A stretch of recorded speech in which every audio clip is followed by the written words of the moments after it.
Bonjour, aujourd'hui toujours des idées de cadeaux pour Noël si on a envie de faire plaisir sans dépenser trop d'argent.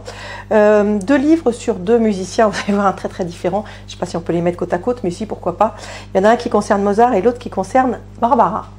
Alors le premier, il est publié chez Plon, on le doit à Olivier Bellamy qui est critique musical. C'est un entretien avec Wolfgang Amadeus Mozart. En fait, c'est une idée qui est très maligne d'un homme qui connaît effectivement bien Mozart.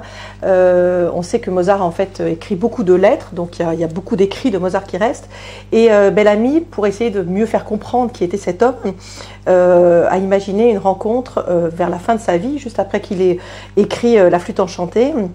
Vraiment, il lui reste 2-3 mois à vivre et il va faire un entretien donc autour de différents grands thèmes avec Mozart. Donc toutes les questions évidemment sont fictives, mais les réponses en l'occurrence ce sont effectivement des textes de Mozart qui ont été publiés et ça donne un récit extrêmement touchant, extrêmement intelligent qui dresse un portrait très intéressant de Mozart. C'est une très jolie idée intelligente.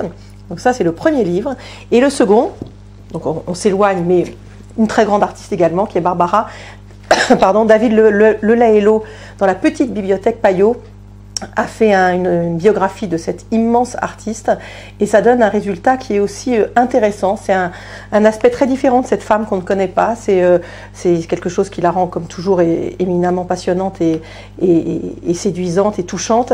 Mais c'est quelque chose de très, voilà, qui montre Barbara différemment. Pour les amateurs vraiment de cette grande dame, je pense que ça sera un beau cadeau.